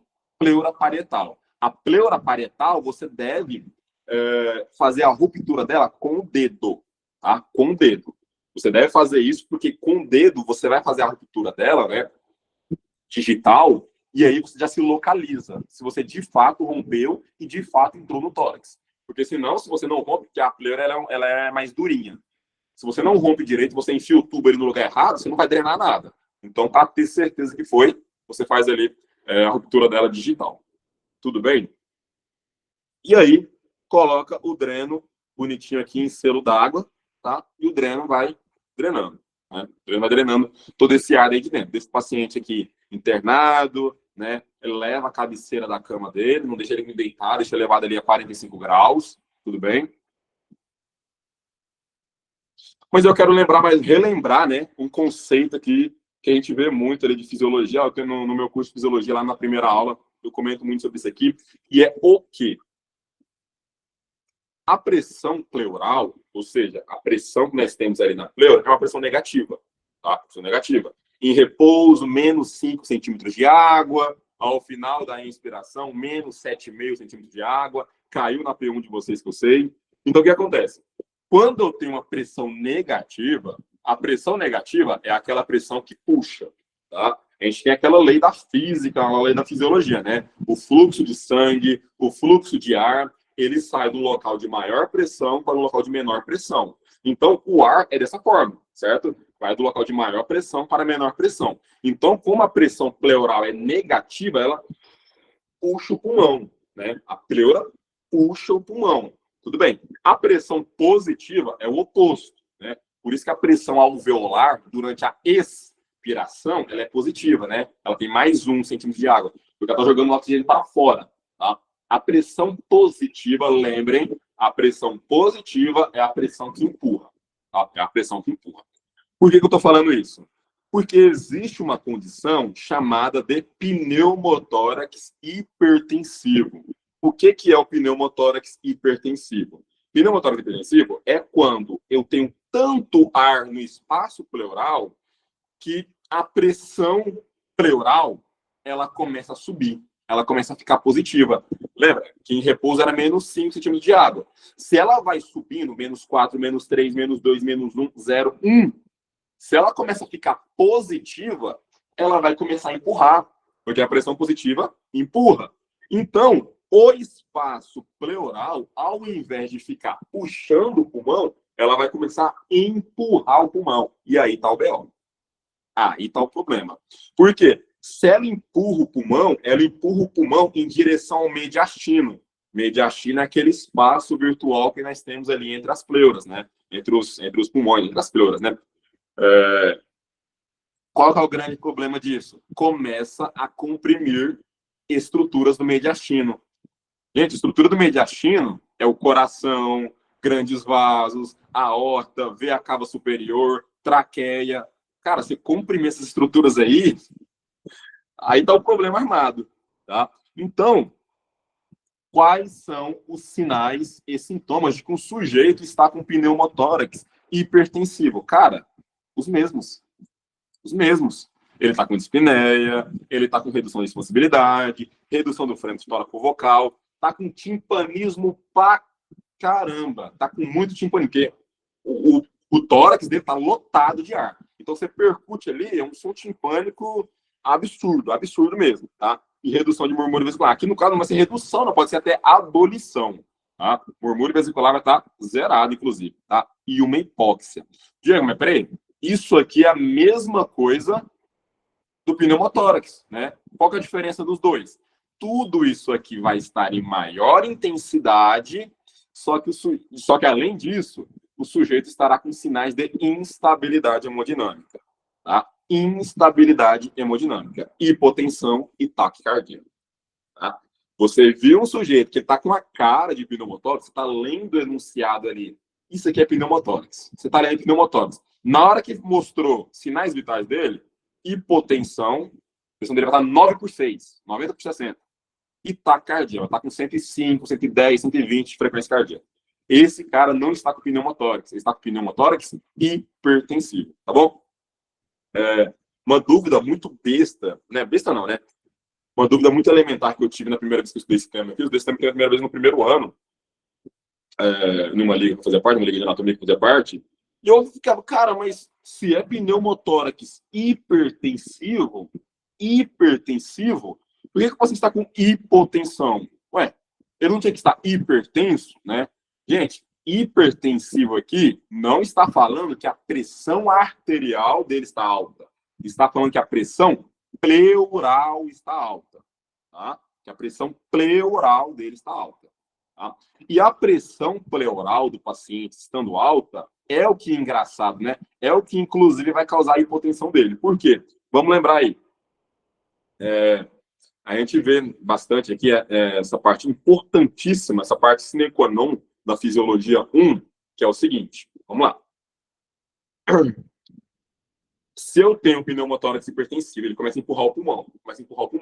Ele começa a deslocar o mediastino. Ele começa a comprimir veia cava superior, ele começa a comprimir veia cava inferior, e aí está um grande problema. Se ele comprime as veias cavas, não entra mais sangue no coração, ou começa a entrar menos sangue no coração. Se entra pouco sangue no coração, lembra daquela cascata maravilhosa da Fisiologia 1, que eu comento bastante no nosso curso lá, né? Se eu diminuo o retorno venoso, né, esse sangue das veias cavas que entra no coração, nós chamamos de retorno venoso. Se eu reduzo o retorno venoso, eu estou reduzindo a pré-carga. Pré-carga é a força que o sangue exerce na parede do ventrículo. Se eu reduzo a pré-carga, seguindo a lei de Frank-Starling, eu vou reduzir a pós-carga também, né? Pré-carga diminui, pós-carga também diminui. Pós-carga é o tanto de sangue que o coração vai ejetar para frente. Ou seja, se eu reduzo a pós-carga, eu reduzo o débito cardíaco. E o débito cardíaco não está na fórmula de pressão arterial? Pressão arterial é igual a débito cardíaco vezes resistência vascular periférica? Pois é, se eu reduzo o débito cardíaco, eu reduzo a pressão arterial. Então, o grande problema está aqui nisso, tá? Ele está na compressão das veias cavas, certo? Está comprimindo a veia cava e está entrando menos sangue no coração. Se entra menos sangue, o coração manda menos sangue. A pressão dele cai. Numa tentativa desesperada de compensar essa baixa de débito cardíaco, o coração aumenta a frequência. Então, ele faz um ataque cardíaco, tá? Gente, nesse caso aqui, o paciente está quase morrendo. Ele está quase morrendo. Ué, as veias cavas dele estão destruídas. Uma hora vai parar de entrar sangue no coração dele. Uma hora esse cara aqui vai ter uma parada cardíaca na sua frente. Tá? Isso aqui é grave. Então, como a clínica é gritante de pneumotórax hipertensivo e ele está quase morrendo, aqui sim o diagnóstico é completamente clínico. Aqui não pode ser feito radiografia. Toda radiografia que você vê, aí, às vezes eu coloco assim, né? Talvez até comentei uma vez, uma página postou uma vez assim, uma radiografia de um pneumotórax hipertensivo. Cara, era um pneumotórax, assim, no pulmão direito, tava lá do lado esquerdo do tórax já quase. Deslocando o mediastino tava lá do outro lado, né? E tava perguntando qual que é o laudo desse diagnóstico. Eu falei, mano, o laudo desse diagnóstico é erro médico, imune ao conhecimento, alergia à sabedoria, qualquer coisa. Porque radiografia, num contexto de pneumotórax hipertensivo, é erro médico. Tá? O diagnóstico deve ser clínico, tudo bem? Porque esse paciente que está gravíssimo, você manda ele fazer raio-x, a probabilidade dele morrer na radiografia é altíssima. Tá? É altíssima, tudo bem? Então, o que eu tenho que fazer aqui, então? Diagnosticar de imediato, certo? Graças a isso aqui, tem duas coisinhas também que nos ajudam a diagnosticar, que tá no próximo slide, tá? Desvio da traqueia e turgência jugular. Nos ajudam a diagnosticar isso. Porque pensa comigo, ó, se o pneumotórax hipertensivo, porque vamos supor, o paciente ele é muito obeso, não consegui fazer a percussão direito, eu não consegui fazer a percussão corretamente, sei lá, eu tô viajando aqui. Mas o pulmão está empurrando o mediastino para o outro lado. O mediastino, uma das estruturas que está no mediastino é aquela porção final da traqueia. Cara, o cara vai ter um desvio de traqueia. Na radiografia, às vezes, até o professor até mostra isso, né? Na radiografia, a gente pode ver um desvio de traqueia. Nem deveria ter feito essa radiografia, né? Então, olhem aqui. Aqui está desenhado, né? Porque não dá para ver muito bem. A traqueia, ela é retinha aqui, né? Você palpou. Às vezes é visível isso. Você vê a traqueia do paciente aqui. Tá? É visível, é desesperador uma coisa dessa. Mas você não consegue ver, porque o paciente é meio gordinho. Você palpa aqui, ó, a traqueia dele não tá aqui. Tá aqui. Desvio de traqueia, tá? Desvio de traqueia. Então ele tá com o pneumotórax do lado esquerdo, tá? Empurrando o mediastino para lá, tá? Outra coisa que pode acontecer também é isso aqui, ó. Turgência jugular. Turgência jugular pode acontecer, tá? O sujeito tá com pneumotórax. Lembra que eu falei, né? Que ela obstrui as veias cava superior. Se obstruir a veia cava superior, as afluentes da veia cava superior não vão conseguir jogar o sangue lá. Elas vão ficar cheias de sangue. E dessas afluentes da veia cava superior tá a veia jugular. Então a veia jugular ela vai ficar cheia de sangue, porque ela não consegue jogar lá na veia cava superior. Então você vai olhar turgência jugular. Tá? São coisas muito importantes que eu quero que vocês lembrem sempre. Tá? Desvio de traqueia, eles colocam isso em prova também. Tá? E turgência jugular. Pneumotórax hipertensivo. Beleza, Diego, já entendi que tá com pneumotórax hipertensivo. O que eu tenho que fazer? Você falou que é urgente, o que eu tenho que fazer? Cara, diagnóstico imediato, para relembrar vocês, tá? E conduta imediata. A conduta aqui é imediata. O que, que eu tenho que fazer de imediato, então? Você vai ter que fazer uma redução desse pneumotórax, tá? Você vai reduzir, opa, você vai reduzir esse pneumotórax a um pneumotórax simples. Porque lembra que eu falei, ó, o pneumotórax simples ele é mais tranquilo, ele é mais de boa. O hipertensivo pode matar o cara nos próximos minutos. Então você faz o seguinte, você faz um procedimento que vai reduzir, que vai rebaixar esse paciente de um pneumotórax hipertensivo para um pneumotórax simples. Como assim? Que procedimento é esse? Toracocentese de alívio. Tá? Você vai meter ali uma agulha no tórax do paciente para vazar o ar. Cara, você vai perceber que quando você coloca essa agulha ali, cara, começa a soprar, é um jato de ar dentro. Começa. O alívio é instantâneo. O paciente está desesperado, assim, não consegue respirar. Você sente que vai morrer na hora que enfia isso. Você vê no rosto do paciente, você olha para ele assim, ele começa a aliviar. Aí ele começa a respirar. É imediato. Tá? Então você faz a toracocentese de alívio. A toracocentese de alívio, ela pode ser feita no mesmo local da drenagem. Tá? Quinto espaço intercostal na linha entre a linha axilar média e anterior. Tá? Pode ser feito ali mesmo. Tudo bem? Agora, eu reduzi o paciente. Ele estava no pneumotórax hipertensivo, reduzi ele. Agora ele está com simples pneumotórax. Ele está com pneumotórax simples. O que, que eu faço agora? Ué, o manejo do pneumotórax simples. Drenagem. Tudo bem? Então, essa medida aqui é para salvar a vida dele. Porque lembra, ele pode morrer nos próximos segundos. Tá? Ele pode morrer nos próximos segundos. Tudo bem? Se ele tiver uma parada, o paciente está entrando em choque nesse caso aqui, tá? Vocês que estão no semestre mais avançado, assim, uma pergunta aleatória aqui. Sabe me dizer que tipo de choque é esse?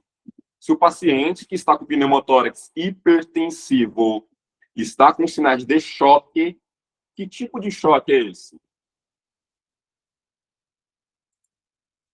Só para, né? Só para conhecimento aleatório.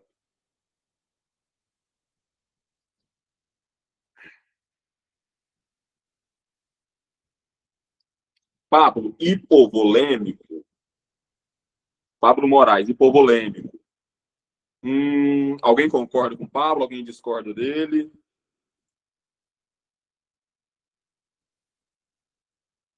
Cadê o pessoal aí?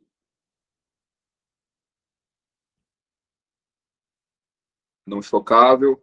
Não, não, tipo de choque, o Jerusa. Não tipo de parada. De fato, Jerusa, vai ser não chocável, claro. Jerusa, essa resposta foi muito boa, porque é não chocável, porque o problema não está no coração, é a obstrução, beleza. Muito bem. Só que é o tipo de choque. Choque hipovolêmico, o Pablo colocou. O Pablo Spillman, né, o outro Pablo diretor, colocou cardiogênico. A Alan também colocou cardiogênico. Felipe, sabia que o Felipe ia mandar essa. Obstrutivo, pessoal, muito bom. Tá? Esse aqui eu perguntei porque é uma pegadinha. Tá? É uma pegadinha, geralmente, de prova. E eu já respondi cardiogênico muitas vezes. Tá? O choque hipovolêmico, Pablo, nós vamos ver no hemotórax. É quase. É quase. Tá? No hemotórax. Tá bom? O choque cardiogênico é quando a culpa é o problema no coração. Um infarto, por exemplo, uma parada, um ataque à arritmia, alguma coisa. Tá? Problema no coração. Aqui é obstrutivo. Por quê? Está tendo uma obstrução. O pulmão está sendo empurrado e está obstruindo a veia cava superior. Quer ver uma pegadinha que o pessoal cai com mais frequência? Tamponamento cardíaco. Que tipo de choque que é? Tamponamento cardíaco. No trauma aqui, o paciente, ao invés de sofrer um pneumotórax, um hemotórax, ele teve um tamponamento cardíaco. Que tipo de choque que é?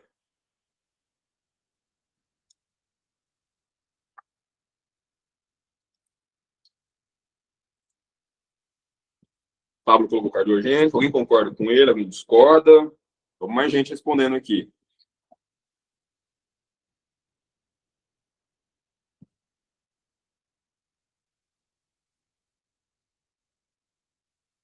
Não sei. Olha, pessoal, se o tamponamento é cardíaco, é óbvio que esse choque ele é obstrutivo. Muito bem, exatamente. Gente, eu errei isso uma vez, cara, no internato, cara. Mano, eu sabia disso, mas eu tava um tanto só naquele dia, eu mandei cardíaco. Confunde, tá? Confunde mesmo. Por quê? Por quê? Cara, o choque cardiogênico é quando o problema é no coração. O miocárdio está afetado. Como eu falei, um infarto, um ataque à arritmia instável, um BO no coração.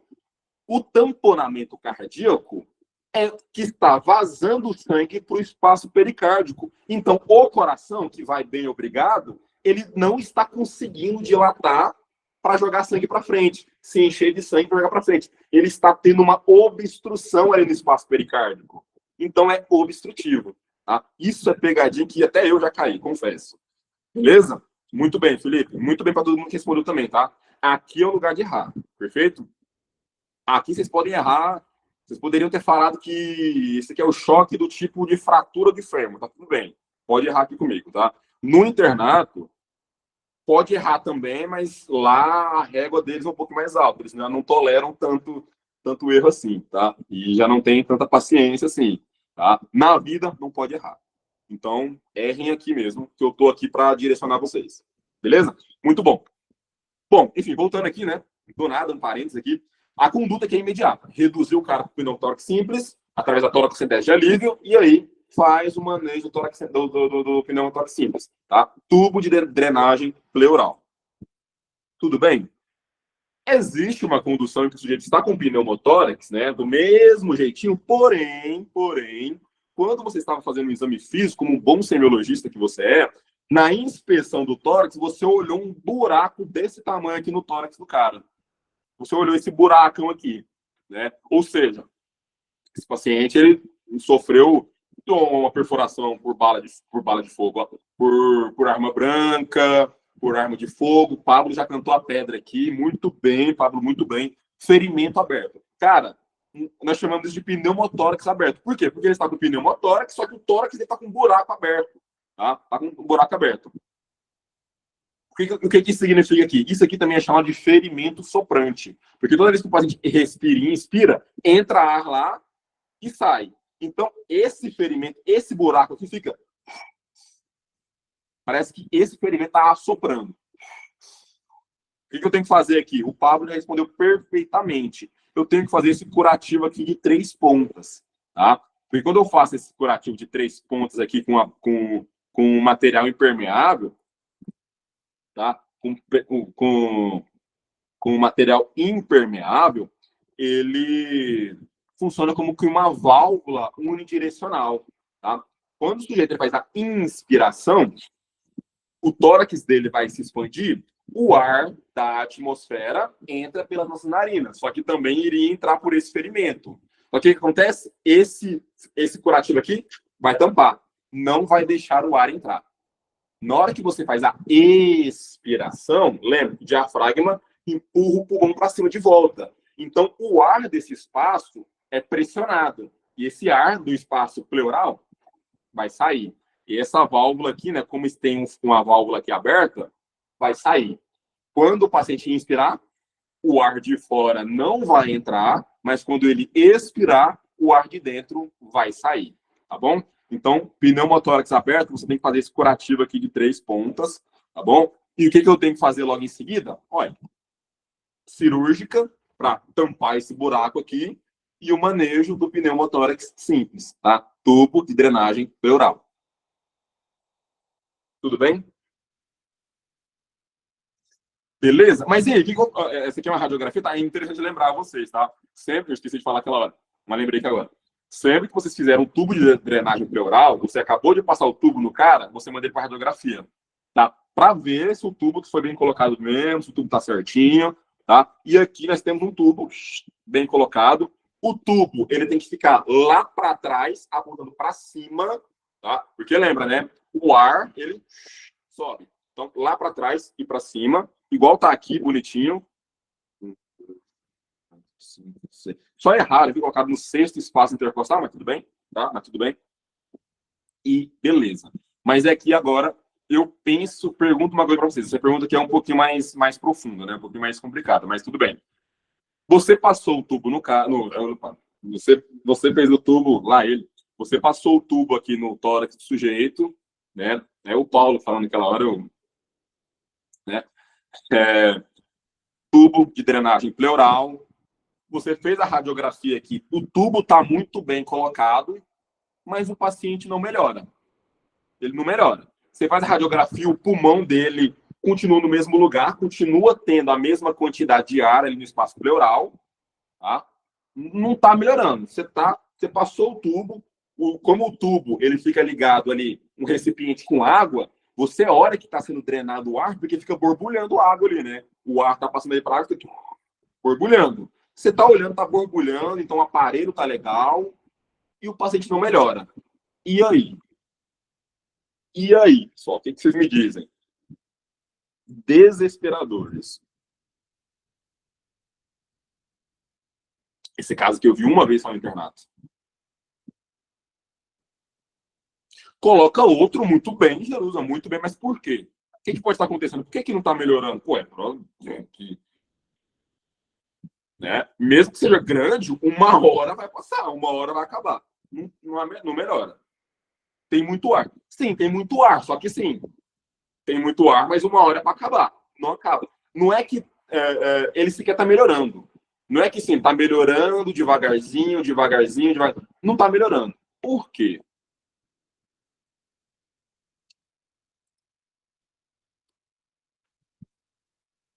Pessoal, nesse caso, que está acontecendo igual. Está acontecendo igual que a gente na faculdade, né? É, meus trabalhos, minhas tarefas, meu conteúdo daqui nunca acaba. Por quê? Porque eu estudo o conteúdo, o professor manda mais 2. Eu estudo um slide que agora eu vou olhar na plataforma tem mais 3. Ou seja, está acontecendo aqui exatamente isso. Tá? Está acontecendo aqui exatamente isso. Eu estou drenando ar, só que continua entrando. Como assim continua entrando? Ué, o orifício ali eu fechei muito bem.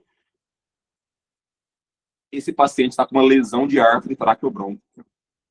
Tá? Ele está com uma lesão de árvore traqueobrônquica. Vamos relembrar aqui a anatomia um pouquinho. Ó. Corte sagital, tá? Temos aqui a aorta, bonitinho. Isso aqui é o brônquio. Tá? Lembra que o brônquio esquerdo ele passa embaixo do cajado da aorta. Tá? O brônquio esquerdo. Então, aqui, né, estaria, né, mais para trás, a traqueia. Traqueia aqui. Olha, isso aqui ainda é mediastino.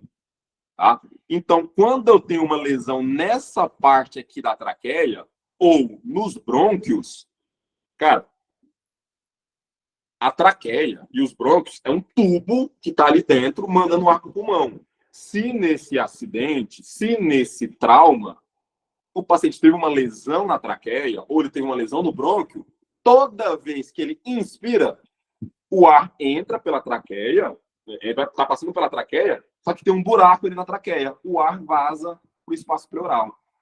Então, você está drenando ali, bonitinho, está saindo, só que toda vez que o paciente respira, entra mais para o espaço pleural. Então, é o professor mandando conteúdo, você estudando. Ele manda conteúdo, você estuda. O paciente inspira, entra ar para o espaço pleural, você drena. Fica desse jeito aí, tá? Então, quando o paciente não melhorou, você está olhando, ele não está evoluindo, apesar da drenagem ter sido bem sucedida, suspeitar imediatamente de lesão de árvore traqueobrônquica. O que eu faço nesse caso? A Jerusa falou muito bem. Coloca outro tubo. Coloca outro tubo aí. Tá? Persistência do pneumotórax após a drenagem. Tá? Eu confirmo essa lesão, porque não tem como eu ver essa lesão pela radiografia, né? Não tem como eu ver um buraco na traqueia ou um buraco nos brônquios pela radiografia. O que eu faço? Eu confirmo pela broncoscopia, tá? Broncoscopia é um exame que você faz, é tipo uma endoscopia, só que dos brônquios, né? Vai passar um aparelho dentro do brônquio. Geralmente pneumologista só que pode fazer isso. Ele faz isso, ele olha lá e fala, opa, olha aqui, ó, um buraco aqui na traqueia, um buraco aqui no brônquio, certo? Só que lembre de uma coisa, Não, não, doutor, não. Seria numa outra posição. Não, seria em outra posição. Você pode ser acima ou abaixo. Tem que ser do mesmo lado, né? Que é desse lado do tórax, só que em outro espaço intercostal. Beleza? Só que lembre de uma coisa, pessoal. Lembra que a gente está falando ainda do ABCD, estamos na letra B, né? Na letra B? Pois é. A broncoscopia é um exame da avaliação secundária. Lembra, né? A avaliação primária do manejo do trauma é X-ABCDE. Depois que você olhou tudo isso aqui, aí sim vem os exames da avaliação secundária. Esses exames da avaliação secundária vão depender da sua suspeita. Faça uma tomografia, porque pode ser um traumatismo crânioencefálico, trauma de abdômen e tal. Faça uma tomografia, faça uma broncoscopia, isso aí depois, tá? Na avaliação secundária, certo? Numa prova prática, eles avaliam isso aí. Tá na letra B aqui, pede a broncoscopia. Calma, tá na letra B ainda. Tá com um tubo aqui, vai para a letra C, letra D, tal, tal, tal. Terminou o ABCDE, não melhorou? Opa, estou na avaliação secundária agora. Vou fazer a broncoscopia, tá? E aí eu vou lá e passo o segundo tubo, né? Como a Jerusa falou muito bem pra gente. Opa, eu passo com o segundo tubo. E aí, claro que esse cara aqui agora tem que entrar com um cirurgião torácico para reconstruir essa lesão aí, tá? Para reconstruir essa lesão aí, porque senão vai ficar entrando ar sempre, tá? Outra coisa, existe uma outra indicação aqui, é que se a lesão for na traqueia mesmo, se ela for na traqueia, você pode entubar esse cara. Mas calma, deixa eu tentar desenhar para vocês aqui, ó. Vamos lá. Desenhar assim. Carina traqueal. Bom, vamos lá. Se a lesão do sujeito for na traqueia, eu posso entubar. Mas se eu entubar ele aqui, né, colocar o tubo aqui, o tubo vai ficar jogando ar, ele vai entrar no buraquinho aqui e vai piorar o caso. O que eu tenho que fazer? Eu tenho que insuflar o balonete distalmente à lesão. A lesão está aqui, ó. O buraco está aqui. Eu passo o tubo até aqui e bem aqui eu vou insuflar o balonete. Para quê? Para o ar ir para os brônquios e não entrar aqui. Para o ar ir somente para o pulmão. Não ficar passando lá para o terceiro espaço. Beleza? Então, se não é uma questão que vocês estiverem resolvendo, ou no internato perguntarem, falar, oh, posso entubar esse cara aqui? Depende. Se na broncoscopia eu vi que a lesão está na traqueia, eu posso entubar, só que eu tenho que insuflar o balonete distalmente à lesão.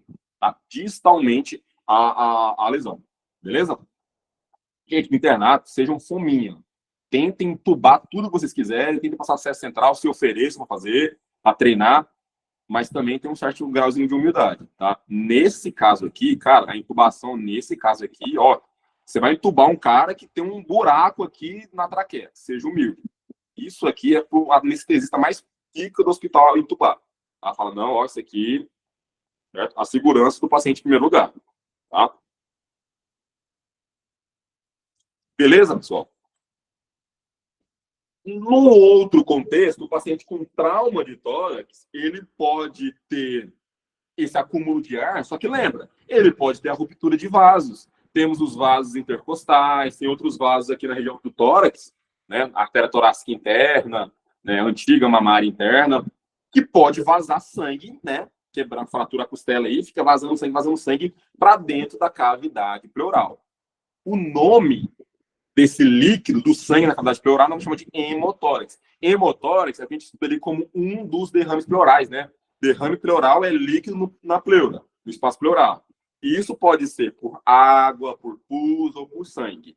Cara, você diagnosticou um cara com derrame pleural no contexto de um trauma, meu irmão, isso aí é hemotórax. Isso aí é sangue. Isso aí vai ser empiema, é pus pra caramba. Nossa, ele fez uma pneumonia aqui que jogou pus aqui em 2 minutos. Não, isso é sangue, tá?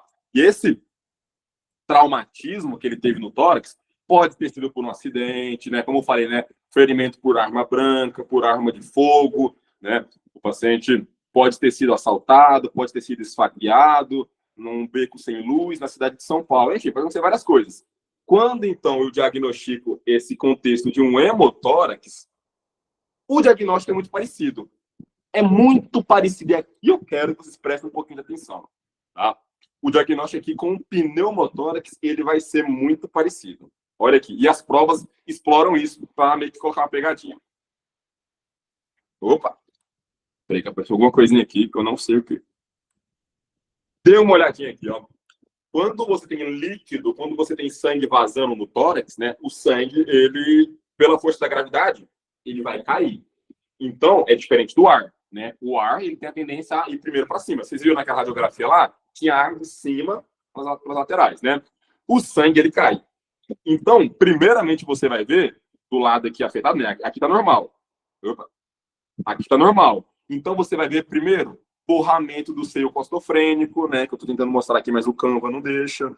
Que é esse recesso costofrênico aqui, de maneira mais crescente, mais, né, que está subindo muito, você vai ver toda essa opacidade. Lembra que eu falei lá no começo que branco é líquido, né? Pode ser líquido, né? Então, num contexto de trauma, você vê esse branco aqui, meu irmão, isso aqui é hemotórax. Tá? Lembra, né, que tem aqui o sinal do menisco, ou seja, o sangue ele não sobe reto, ele sobe nesse sentido meio oblíquo, assim, né? Parecendo um menisco. Então, esse aqui é o famoso sinal do menisco, ou sinal da parábola de Damosier, né? Tive bastante isso aí. Na tomografia, né? Se o sujeito for submetido a uma tomografia por algum motivo, lembra, o líquido cai. Então, o líquido, ó, caiu aqui. Porque na tomografia o paciente está deitado, né? Então, ele deita, o sangue vai lá para trás. Então, isso aqui é líquido. Como que eu vou diagnosticar isso aqui? Olha, exame físico respiratório, né? Exame físico respiratório, inspeção, palpação, percussão e ausculta. Cara, todos aqueles sintomas, todos aqueles sinais, na verdade, que nós encontramos no exame físico torácico do pneumotórax, é porque tem ar no espaço pleural e não está deixando o pulmão se expandir. É por conta disso. No hemotórax, esse excesso de sangue vai fazer a mesma coisa. Então, quais serão os sinais, quais são os sinais aqui do exame físico? Exatamente os mesmos. Opa!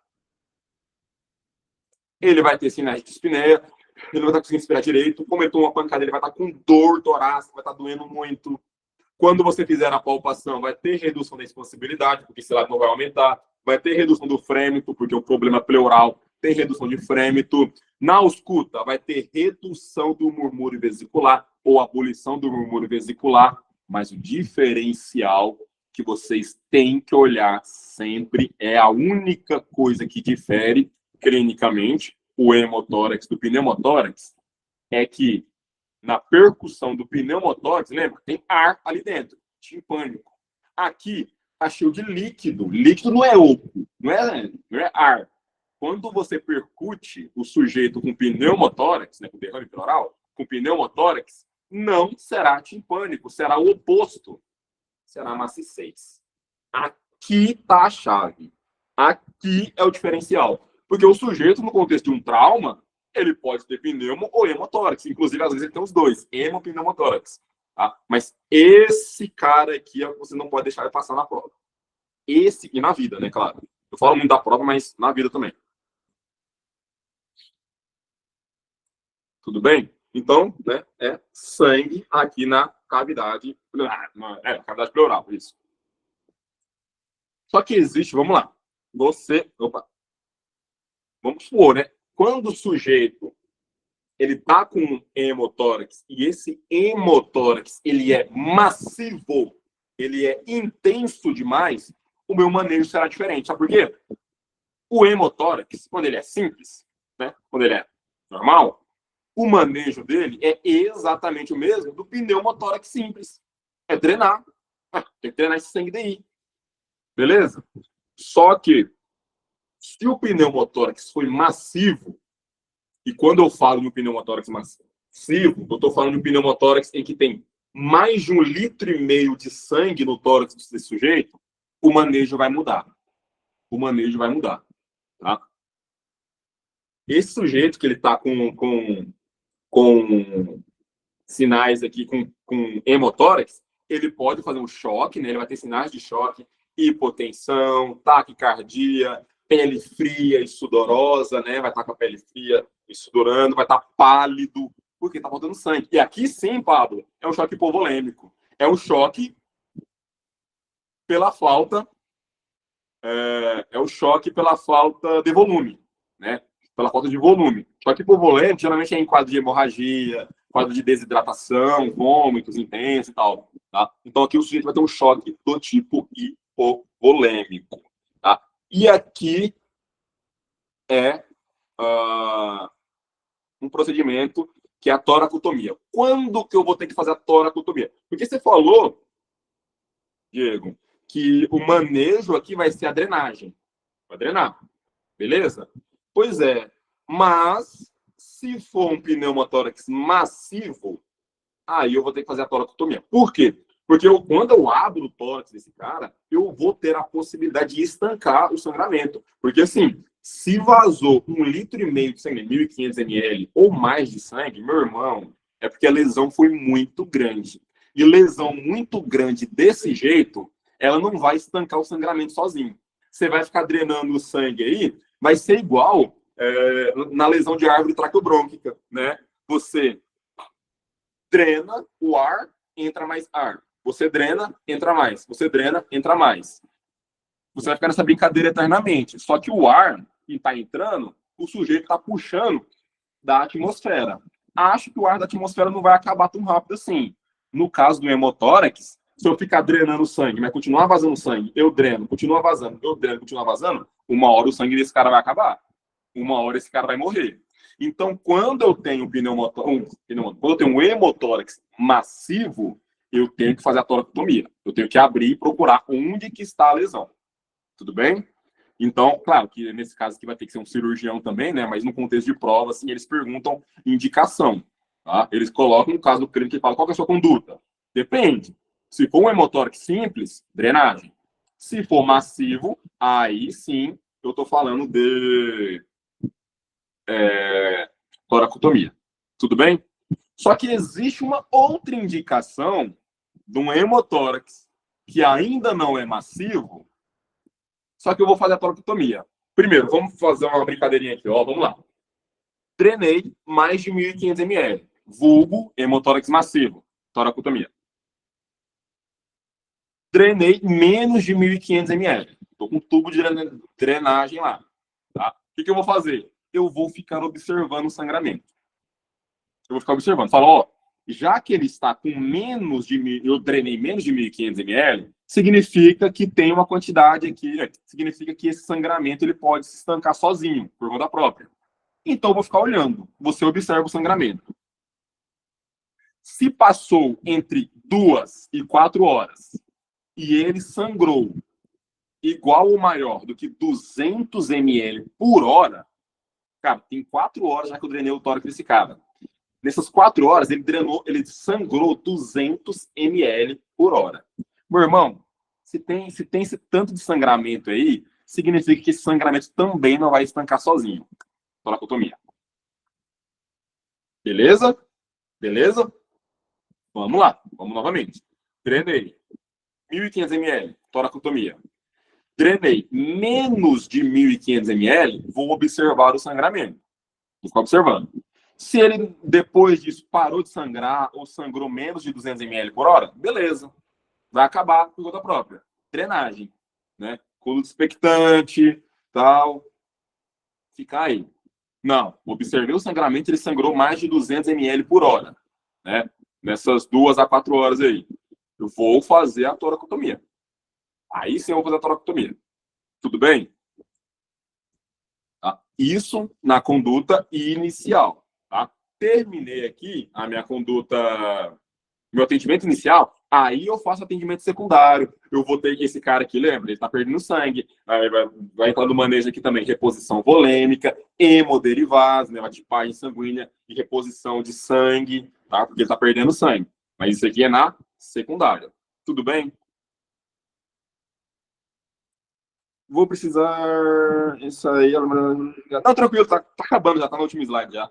Tá? Eu vou ficar aqui com vocês aqui, né, no pneumotórax e no hemotórax, eu quero explicar detalhadamente cada um deles, tá? No pneumotórax, como eu falei, do simples, do hipertensível, do ferimento soprante, tá? E da lesão de árvore traqueobrônquica. No hemotórax, simples e macio. Tudo bem? Pessoal, muito obrigado pela presença. Muito obrigado. Peraí, que tem uma mensagem aqui. Muito obrigado pela confiança, pelo convite de vocês, tá? Se vocês tiverem uma dúvida, fiquem à vontade. Fico à disposição da Liga novamente, né? Como eu falei com o Paulo, nós estamos planejando fazer um interview